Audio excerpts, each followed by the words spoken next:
주신 하나님의 말씀은 요한복음 4장 5절에서 26절 말씀입니다. 우물가의 여인이라는 제목으로 하나님 말씀 증거할 때에 하나님의 음성으로 들으시기 바랍니다. 예배의 자리에 나오신 사랑하는 성도 여러분들을 우리 주님의 이름으로 환영합니다. 그리고 우리 주님이 주시는 그 무궁한 은혜와 평강이 이 시간 예배하는 우리 가운데 충만하기를 소망합니다. 저는 오늘 아침 일찍 교회에 나올 때에 우리 집 주변의 많은 교회들을 스치며 지나오게 됩니다. 저희 집 골목을 벗어나기 전에 교회가 하나 있는데요. 그 교회를 향해 가는 그 노 신사를 보면서 저분이 교회를 하고 있구나 라는 걸 알 수 있었습니다. 이처럼 예배의 자리에 나올 때에 우리의 사소한 몸짓도 우리의 작은 몸가짐도 사람들에게 예배를 드리러 교회를 향하는 사람이라는 것을 구별하게 합니다. 저는 어릴 때를 생각해 보았습니다.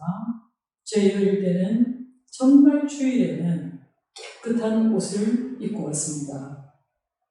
그동안 일주일 동안 만약에 입었던 옷을 주일에 다시 입어야 된다고 생각하면 토요일에 빨리 학교에서 돌아와서 옷을 빨아서 세탁을 한 다음에 그 옷을 입고 교회를 갑니다. 속옷도 깨끗한 것을 갈아입고 양말도 깨끗한 걸 갈아입습니다. 또 혹시 새 것을 장만하게 되었다면 그것은 주일을 위해 두었다가 주일날 그 옷을 입거나 혹은 그 신을 신고 교회에 갑니다. 그럴 때 그 마음은 너무나 즐겁습니다. 왜냐하면요, 하나님 앞에 이렇게 내가 정결한 마음으로 또 하나님을 마주하게 될 것이라는 그 기대감 때문에 마음이 너무나 즐겁고 행복했던 것, 그것을 기억나게 하는 그런 아침이었습니다. 오늘 우리가 살펴본 요한복음 4장 1절에서 42절은요, 이제 예수님께서 종교 지도자들과의 무모한 논쟁을 피하기 위해서 예수께서 유대 땅을 떠나서 갈릴리 지역으로 옮겨가던 도중에 사마리아에서 행해진 사건을 우리에게 소개해주고 있습니다. 사마리아 여인에 대한 이 이야기는 복음서 가운데 요한복음에서만 나오는데요. 또 이 내용은 예수님이 일반인인 사람, 그 사람과 나눈 대화 중에서 가장 긴 대화입니다. 이 내용은 예수님이 사람을 만날 때 예수님이 어떻게 인격적인 관계를 맺으시는가에 대해서 아주 자세하게 우리에게 보여주고 있기 때문에 사마리아 여인과의 대화는 굉장히 소중한 본문입니다. 예수님이 유대에서 갈릴리로 가시는 길에 사마리아를 지나가게 되었습니다. 그런데 이 사마리아 땅이 어떤 땅이냐면요, 지금 지도에서 보는 것처럼 남쪽 지역에는 유대 땅이 있습니다. 그리고 북쪽 지역에는요, 갈릴리 땅이 있습니다. 그런데 이 사마리아는 유대와 갈릴리 그 중간에 끼어 있다는 사실입니다. 그런데 유대인들은요, 이 사마리아 땅을 지나서 갈릴리로 가면 빨리 갈 수 있음에도 불구하고 이들은 사마리아 땅을 밟기를 싫어했습니다. 왜 그랬을까요? 그 이유는 바로 분열 왕국 초기에 발생합니다. 다윗이 이스라엘을 통일하고 난 이후에 솔로몬 시대를 거치면서 솔로몬의 아들인 르호보암 때에 이 이스라엘 땅이 두 쪽으로 나뉘게 됩니다. 북이스라엘은 그 초대 왕이 여로보암입니다. 그리고 북이스라엘이 멸망하게 된 그 마지막 왕 호세아 왕에 이르기까지 200년 동안 이 북이스라엘 땅이 존재하였는데요. 이때에 이 200년 동안 무려 9왕조가 출현하였고 그 가운데 19명의 왕이 출현하였다 사라집니다. 그들 19명 가운데서도 8명은 비참하게 암살을 당하거나 그들이 재위한 기간은 너무나 짧다는 것입니다. 이처럼 북이스라엘 왕국은 너무나 비참하고 그리고 암울한 역사를 기록하였고 또 이들은 한결같이 하나님 앞에 악한 왕으로 기록되었다는 사실입니다. 그러면 이 사마리아는 언제 의미를 갖게 되냐면요. 북이스라엘 왕조 가운데 그 9왕조 중에서 6번째 왕조에 해당되는 오므리 왕조 때의 수도로 전해집니다. 북이스라엘은 아수르라는 제국에 의해서 멸망을 당합니다. 남유다는 바벨론 제국에 의해서 멸망을 당하게 됩니다. 그런데 이 두 제국들은 식민지를 지배하는 방식이 달랐습니다. 아수르 제국의 식민지 정책은요, 혼합 정책이었습니다. 그들은 다른 침략지에서 포로로 잡은 자들을 또 다른 침략지로 옮겨놓습니다. 그래서 그들의 수수성을 오염시키는 그런 혼혈 정책을 펼쳤습니다. 아수르 제국은 어떻게 합니까? 다른 민족을 사마리아에 데려옵니다. 그러다 보니 멸망 이후의 사마리아 땅은 더 비참하게 그 하나님의 백성으로서 순수한 혈통을 유지하지 못하고 이제는 혼혈아를 낳는 그런 지역으로 변하게 되었다는 것입니다. 그래서 유다 왕국의 사람들은 북이스라엘이 민족의 순수성을 지키지 못했다는 이유로 사마리아 사람들을 욕심내었습니다. 그래서 유대 지역에 사는 사람들이 갈릴리로 가려밖에 사마리아 땅을 지나지 않고 그들은 요단강을 동편쪽으로 우회해서 지나갔다는 것을 알게 됩니다.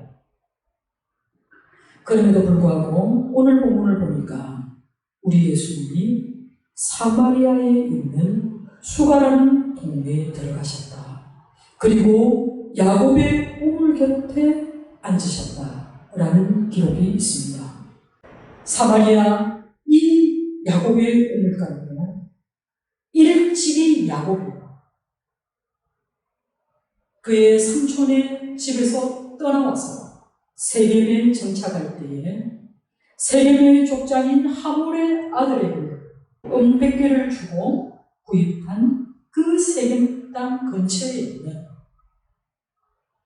곳이었습니다. 또한 이 지역은 요셉에게 분배된 그런 지역입니다. 그리고 또 이 지역은 출애굽한 이스라엘 백성들이 요셉의 유언을 따라 그의 유구를 지고 그를 매장했던 곳이 바로 이곳이었습니다.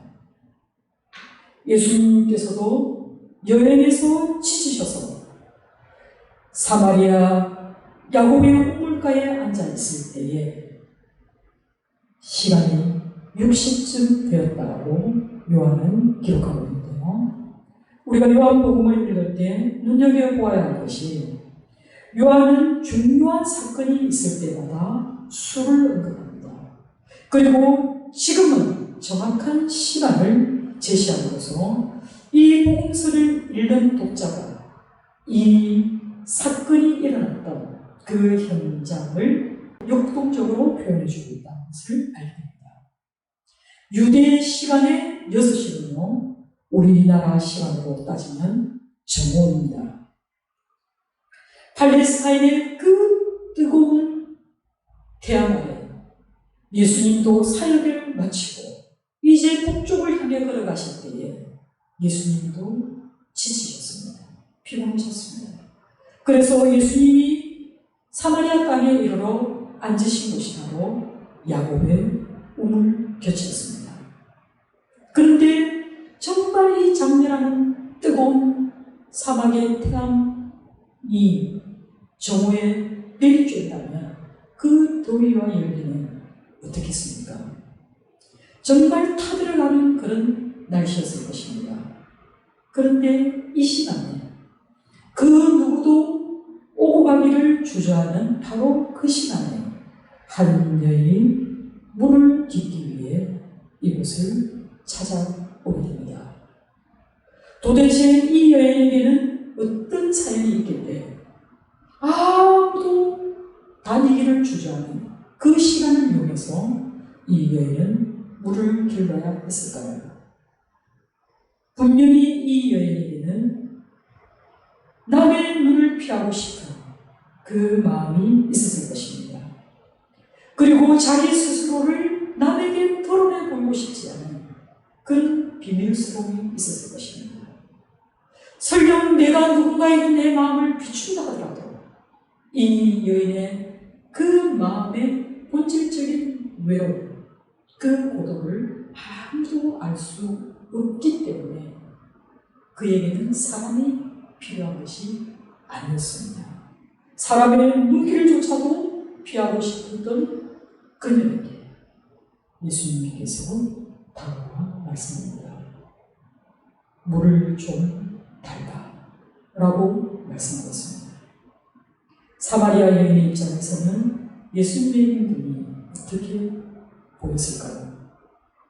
당시 혈통적으로나 종교적으로 이 혼합되어 있는 이 사마리아라는 이 자체가 부정한 곳으로 여겨졌을 뿐만 아니라 사마리아 여인들은 남자들보다도 더 부정한 자로 여겨졌고 또 다른 사람들까지도 부정하게 만드는 자라고 여긴다는 것을 이 여인이 분명히 알고 있었습니다. 그리고 정통 유대인들은요, 이런 부정한 자와는 접촉만으로도 자신이 부정해진다고 생각했기 때문에 그들과 대화 자체를 꺼렸습니다. 피했습니다. 그럼에도 불구하고 예수님은 이 여인에게 아주 섬세한 목소리로 내게 물을 좀 달라 라고 말합니다. 물론 예수님 자신도 지쳐서 목말랐기 때문에 이 여인에게 물을 달라고 얘기하시지만 사실은 예수님은 이런 자연스러운 태도로 타인의 그 소외된 여인에게 다가갑니다. 그리고 다분히 의도를 가지고 대화를 이어갑니다. 여러분, 예수님께서 인간에게 다가오실 때에 그의 접근을 막을 어떤 장애물도 없습니다. 우리 예수님에게는 편견이 전혀 없습니다. 우리 예수님은 누구의 편에 서서 얘기하는 것이 아닙니다. 선입견을 갖지도 않으시고 인종적인 차별도 하지 않으시고 성의 차별도 갖지 않으시고 재산과 지식의 유무도 우리 주님은 따지지 않습니다. 우리가 무엇이 있기 때문에 무엇을 할 수 있기 때문에 오신 것이 아닙니다. 사람들은요, 그렇게 위대하신 하나님이 나를 찾으실까? 그렇게 위대하신 하나님의 아들 우리 주께서 나 같은 사람에게는 관심이 있을까? 사실 내가 사랑하는 친구도, 나를 끊임없이 사랑하는 부모도 나를 그다지 존귀하게 생각하지 않는데 하물며 신이신 하나님께서 나를 과연 찾을 수 있을까? 라고 생각하지만 우리 하나님은 모든 편견을 넘으시는 분이십니다. 우리는요, 어떤 필요를 채우기 위해서 하나님을 찾습니다. 인간은 끊임없이 이기적이기 때문에 우리에게 뭔가가 필요하지 않으면 하나님을 찾지 않습니다. 우리가 어떤 숭고한 뜻을 가져서 우리가 태어나서부터 뜻한 바가 있어서 내가 하나님을 찾아야겠다, 신께로 다가가야겠다 라고 결심하고 나아가는 사람은 거의 없습니다. 우리 속에 채워지지 않는 그 무언가 갈급함이 있을 때, 나의 간절한 바람이 있을 때, 혹시 신이 있다면, 혹시 하나님이 살아계신다면 나를 도와주지 않겠나 라는 이 원초적인 바람 때문에, 필요 때문에 우리는 하나님을 찾습니다.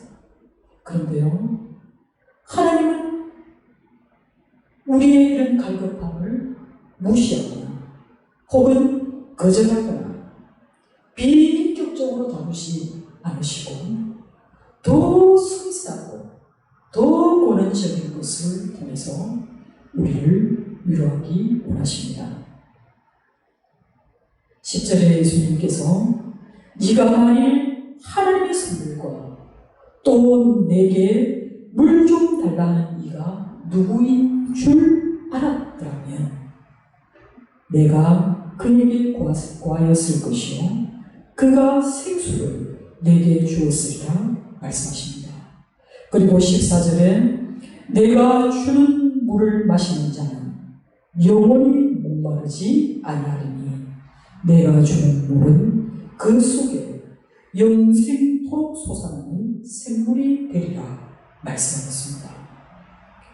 야곱의 우물에서 나오는 그 물은 순간적인 만족을 줄 수 있습니다.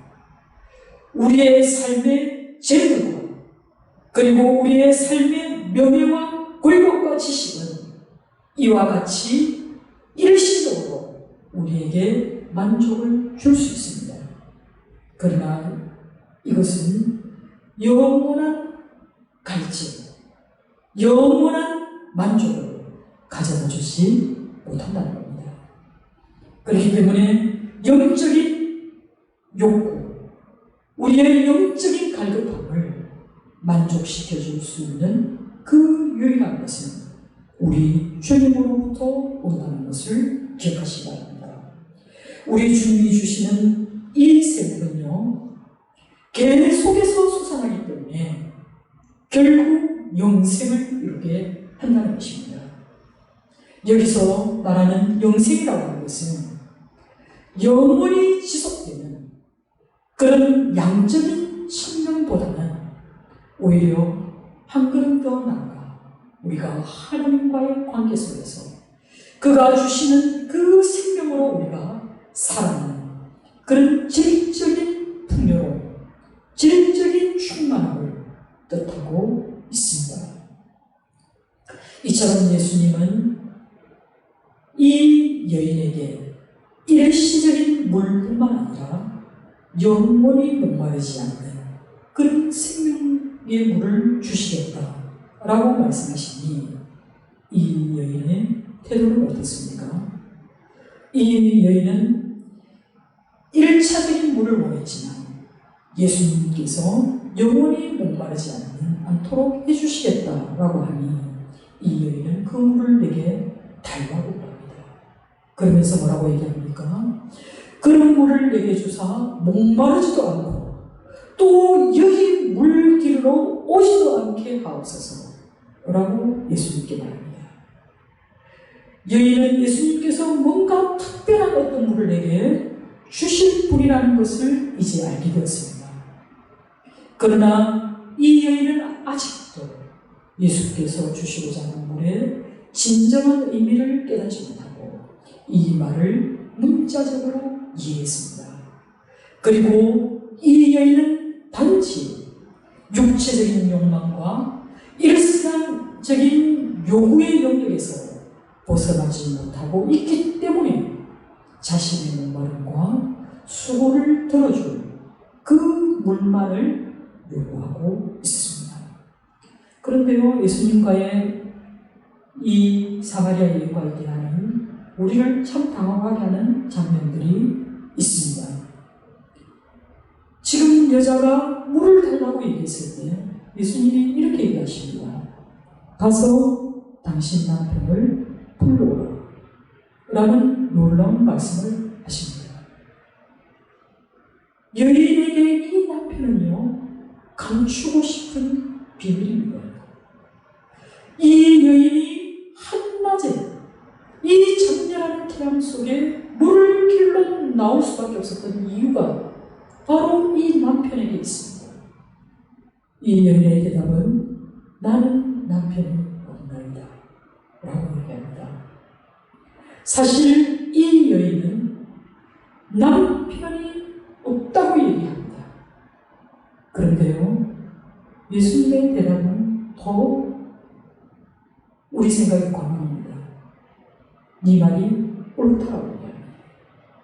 여러분, 예수님께서 가서 당신 남편을 내게 불러 데려오라 라고 하신 이 말씀이 도대체 뭘까요? 이것은 너의 본질적인 외로움에 그 권한을 내게 가져오라 라는 말씀입니다. 이 여인이 6명의 남편을 두었다는 것은 이 여인은 남자 없이는 살 수 없는 그런 여인이라는 것도 됩니다. 이 여인은 자신의 외로움을 채우기 위해서, 자신의 허전함을 채우기 위해서, 자신의 생존을 대신하기 위해서 찾은 것이 바로 남자입니다. 그런데 그 남자도 6이나 있었고 현재 있지만 그도 그 외로움을 채워줄 남편이 아니라고 말씀하신 것입니다. 여러분, 우리 주님께서 가서 남편을 데려오라 라고 하신 이 말씀은 우리에게도 해당됩니다. 많은 사람들은요, 외로움에 대처하기 위해서 사람을 만납니다. 이성 교제를 하고 결혼합니다. 여러분이 기대했던 그 사람이 맞습니까? 결혼을 하여 아이를 낳습니다. 그 아이에게 온갖 정성을 다합니다. 그래서 과연 행복해지셨습니까? 사람들은 열심히 일해서 돈을 법니다. 과연 성공하였습니다. 술도 마시고 영화도 보고 여행도 가고 또 쇼핑도 합니다. 그래서 여러분의 내면에 감추어뒀던 그 외로움이 해결되었습니까? 내 남편을 데리고 오라 라는 이 말씀은 너의 외로움을 달래기 위해서 네가 행했던 그것을 내게로 가져오라는 말씀입니다. 예수님은 우리가 스스로를 있는 그대로 보기 원하십니다. 그리고 우리가 해결해야 할 문제는 지금은 너무나 커 보이지만 결국은 단순한 필요인 그것만을 바라보라는 것이 아니라 근본적인 내면의 세계를 직시하라는 말씀입니다. 우리의 속사람이 변해야만 우리에게 주어진 모든 문제들이 해결될 수 있다라고 말씀하고 있는 것입니다. 이렇게 예수님은 우리에게 인격적으로 먼저 다가오시기에 우리의 심중에 있는 그 깊은 고민, 다른 사람에게는 전혀 말할 수도 없고 알지도 못하는 그 내면 세계로 우리를 인도하십니다. 이 여인이 그동안 겪었던 수많은 고통과 외로움과 그 편견의 하시면서 예수님은 내가 남편이 없다 하는 말이 옳다라고 말씀하시면서 18절에 너에게 남편 5이 있었고 지금 있는 자도 내 남편이 아니니 내 말도 참되도다 라고 말씀합니다. 이 말씀을 들은 여인은 아마 깜짝 놀랐을 것입니다.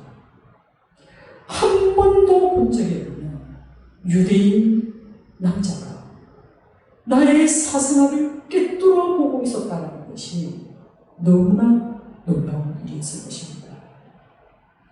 바로 이분, 내가 사람의 눈을 피해서 저의 물길로 갈 수밖에 없는 이 여인에게 지극한 연민의 마음으로 다가오셔서 그 여인의 처지를 헤아리시는 이분이 바로 예수님이시고 그를 구원하실 메시아인 것을 그녀는 아직까지 인지하지 못했다는 것입니다. 예수님의 말을 들은 이 여인은 매우 당황하면서 내가 보니 당신은 선지자입니다 라고 말합니다.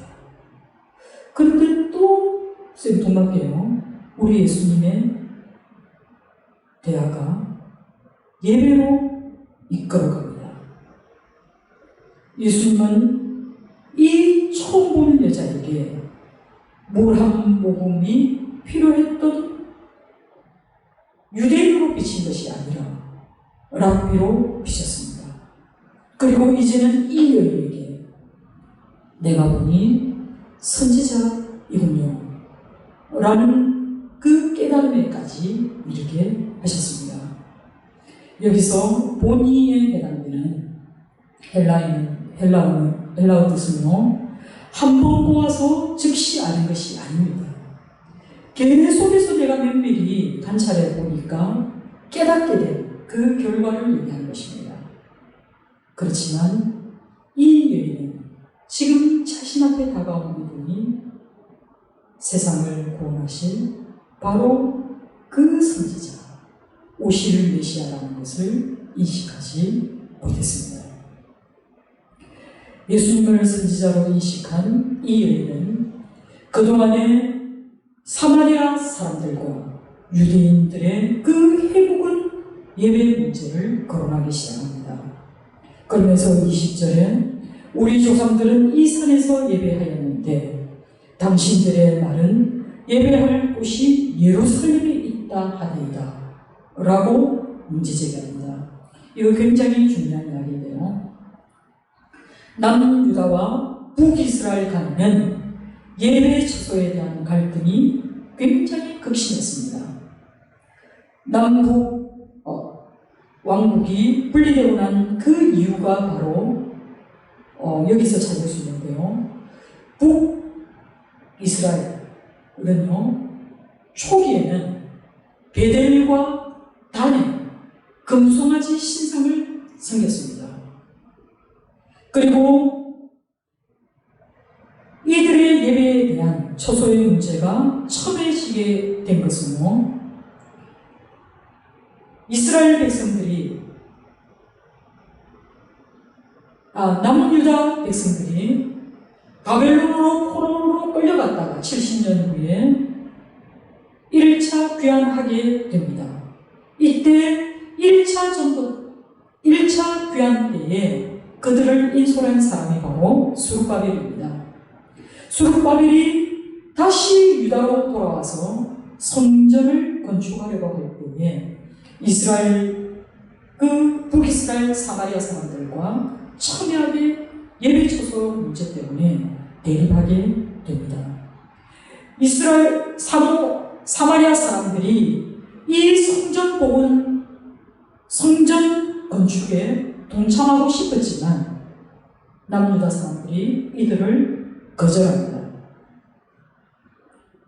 그러다 보니까 사마리아인의 예배 처소에 대한 해결책으로 이들이 선택한 것이 바로 그리신 산에 성소를 건축한 것입니다. 그들이 그리심 산의 성소를 건축함으로써 남유다 백성들과의 그 갈등은 더욱더 전복됐습니다.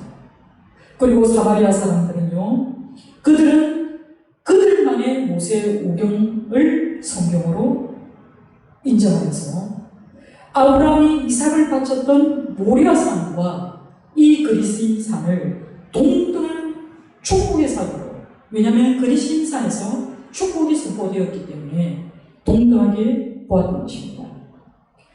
이때가 바로 예수님이 오시기 322년의 이야기입니다.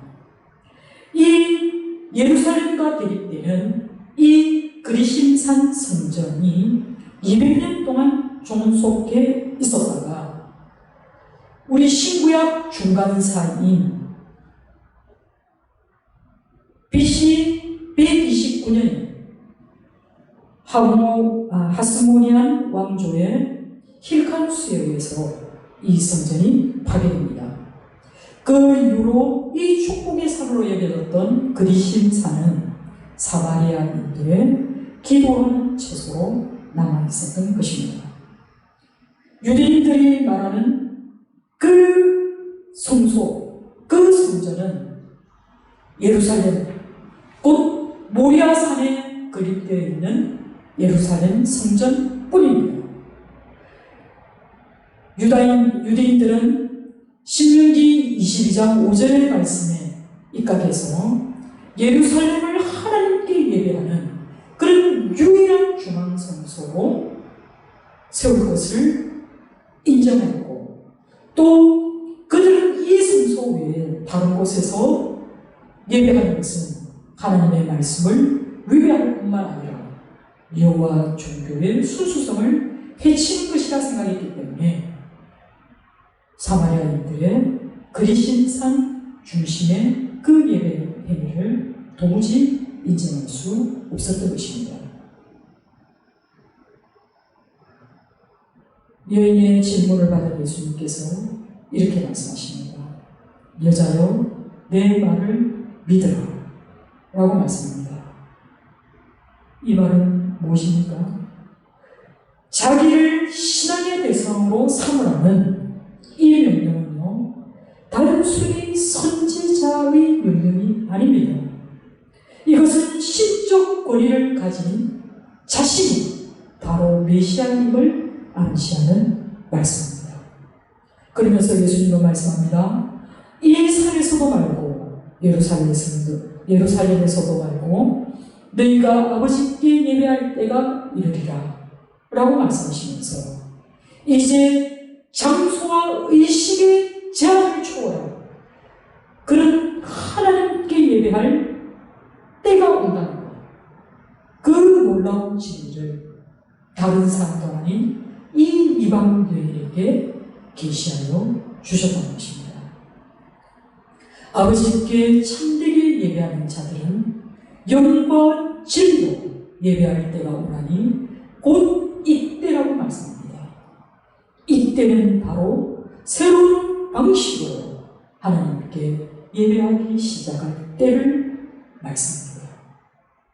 그리고 이 예배는 이제 어디서 드리는가가 아니라 무엇으로 또는 어떻게 드려야 할 것인가에 달려있다는 것입니다. 다시 말해서 예배는 형식의 문제를 넘어서서 이제 예배하는 자가 그 예배의 대상이 되신 하나님과 어떤 관계 속에서 예배를 드리느냐가 참과 거짓으로 구별될 것이라는 그런 뜻입니다. 그러면서 예수님은 덧붙여 말씀하십니다. 아버지께서는 자기를 이렇게 라고 말씀하시면서 이 이렇게는 뭡니까? 24절에 나와 있습니다. 하나님은 영이시니 예배하는 자가 영과 진리로 예배할 그런 예배자를 하나님이 찾으신다라고 얘기하십니다. 여러분, 여기서 찾다라는 이 헬라어 뜻에 원하다, 요구한다는 뜻이 있다는 걸 기억하셔야 합니다. 그래서 이 말씀을 다시 번역하면요, 하나님께서 택하신 백성들이 그와 같은 예배자가 될 것을 하나님이 요구하신다, 원하신다, 하나님이 간절히 열망하신다는 뜻으로 해석하는 것이 더 정확한 해석일 것입니다. 예수님의 말씀을 통해서 이 사마리아 여인은 이제 메시아에 대해서 생각하게 되었습니다. 이제 여인의 생각은 오실 메시아에 대한 기대감으로 모든 것이 집중되어 갑니다. 그런데 이 여인이 생각하는 메시아는 바로 사마리아인들의 그 메시아감을 반영하고 있습니다. 신명기 18장 15절에 의하면 모세와 같은 선지자 하나가 와서 하나님의 백성에게 모든 것을 가르쳐 줄 것이다 라는 그 기대를 이 여인이 그대로 반영하고 있기 때문에 이 여인은 25절에 이렇게 얘기합니다. 메시아 곧 그리스도라 하는 이가 오실 줄을 내가 아노니 그가 오시면 모든 것을 우리에게 알려주시리다 라고 하면서 자리를 피하고자 합니다. 여인의 말을 들은 예수님은 그 여인에게 즉답합니다. 네가 말하는 내가 바로 그다 라고 말씀합니다. 이 여인에게 예수님은 그토록 메시아 되심을 비밀리 하셨던 그 비밀을 이 이방인 여인에게 예수님께서 말씀하셨다는 이것은 너무나 중요한 말씀입니다. 예수님은 이전만을 추구하는 그 감각적인 갈릴리 사람들도 아니고 또 자신들의 기득권을 지키기 위해서 예수님을 끊임없이 대적했던 바리새인들과 서기관들에게 나타내지 않으신 그 메시아 되심을 이 부정한 땅에 살고 있는 이 한 사람의 외로운 여인에게 말씀하여 주신 것입니다. 이것은 진정 메시아를 대망하는 사람에게는 우리 주님이 자신이 누구인가를 분명히 보여주시겠다는 말씀인 것입니다. 여러분, 예수님께서 친히 이 사마리아 여인을 찾아오신 이유가 바로 이것입니다. 예수님은 먼저 그 사람에게 찾아오셔서 그 내면을 들여다보게 하십니다. 그리고 자신의 힘으로는 도저히 해결할 수 없는 그 남편으로 대변되어지는 이 고난적인 문제를 생각하게 하십니다. 그리고 세 번째로 그 고난적인 해답이 바로 예배라고 말씀하고 있는 것입니다. 여러분, 예배란 무엇입니까? 예배란 무엇입니까? 라고 물을 때 뭐 하십니까? 예배는요, 살아계신 하나님과 우리 인간이 인격적인 관계를 맺는 것입니다. 여러분, 우리의 목마름, 우리의 해결하고 싶은 이 고난적인 마음의 슬픔, 이 외로움을 우리 주님 앞에 가져오는 이 행위가 바로 예배입니다. 우리가 예배하는 이 자리는 바로 하나님을 만나서 우리의 모든 문제가 해결되는 그 기쁨을 누리는 자리가 바로 예배입니다. 우리의 주님이 주시는 그 영원한 생수가 흐르는 곳, 그 하늘로부터 내려오는 그 무한하신 은혜와 평강이 임하는 곳, 이것이 바로 저와 여러분이 예배하는 이곳입니다. 우리 주님께서 지금 이 이방 여인에게 모든 편견과 그리고 모든 저주가 쌓여있는 그녀의 삶 속에 우리 주님께서 가져오신 그것은 바로 예배입니다. 여러분, 이 우주 공간에는 두 가지 인격이 있습니다. 하나님을 찾는 사람들이 있고, 또 진정으로 신령과 진정으로 하나님을 예배하고자 하는 사람을 찾는 하나님이 계십니다. 이 찾도록 찾는 사람과, 그리고 진정으로 하나님을 영과 진리로 하나님을 찾는 그 사람이 모인 곳이 바로 이 두 인격체의 연합이 바로 예배입니다. 예배의 자리에 나오신 사랑하는 성도 여러분, 하나님과 인간이 맺는 이 관계야말로 사랑의 관계입니다. 모든 인간의 사랑의 운명은 바로 하나님과 인간의 사랑을 닮아야 아름답습니다. 그러나 우리는 내가 부모라 할지라도 내 자식을 온전히 사랑해내지 못합니다. 우리가 부부지간이라 할지라도 우리가 온전히 서로를 사랑해내지 못합니다. 친구 관계를 맺고 있다 하더라도 진정한 우정을 나누지 못합니다. 우리는 우리의 힘으로는 완전한 사랑을 이룰 힘이 없습니다. 우리가 원한적인 사랑의 원천이신 그 하나님으로부터 내려오는 그 사랑을 우리의 마음에 담지 않으면 우리는 하나님이 바라보는 그곳을 우리도 함께 바라볼 수 없다는 것을 기억하시기 바랍니다. 사랑하는 성도 여러분, 우리는 하나님을 찾는 자입니다. 그리고 하나님은 그를 찾는 자에게 무한한 은혜와 평강을 주시는 하나님이십니다. 여러분이 지금 이 예배의 자리에 나왔을 때 우리는 비록 우물가의 여인처럼 너무나 헛되고 허망한 것을 구하고 또 그것을 설령 구하였다 하더라도 그것이 우리의 외로움의 권원이었다면 이제 하나님 앞에 나와 예배할 때에 우리가 이 땅에서 예배자로 살아가는 그 모든 시간들은 하나님과의 만남의 시간입니다.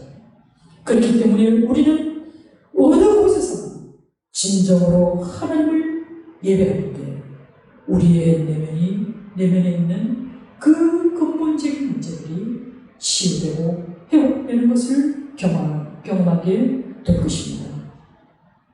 예배라고 하는 것은 바로 내가 겪고 있는 그 삶의 자리에서 하나님을 찾는 것입니다. 그리고 나보다 먼저 나를 사랑하시고 나를 찾아오신 그 주님을 나의 삶의 현장에서 맞이하는 것입니다. 그리고 내가 있는 모습 그대로 주님을 받아들일 때, 그리고 내 모습 이대로 주님께 나를 보일 때, 이것이 내 삶의 자리가 예배의 자리가 되는 그 아름다운 순간입니다. 여러분의 모든 삶, 여러분의 모든 자리가 예배의 자리가 되기를 주님으로 축원합니다. 기도하겠습니다.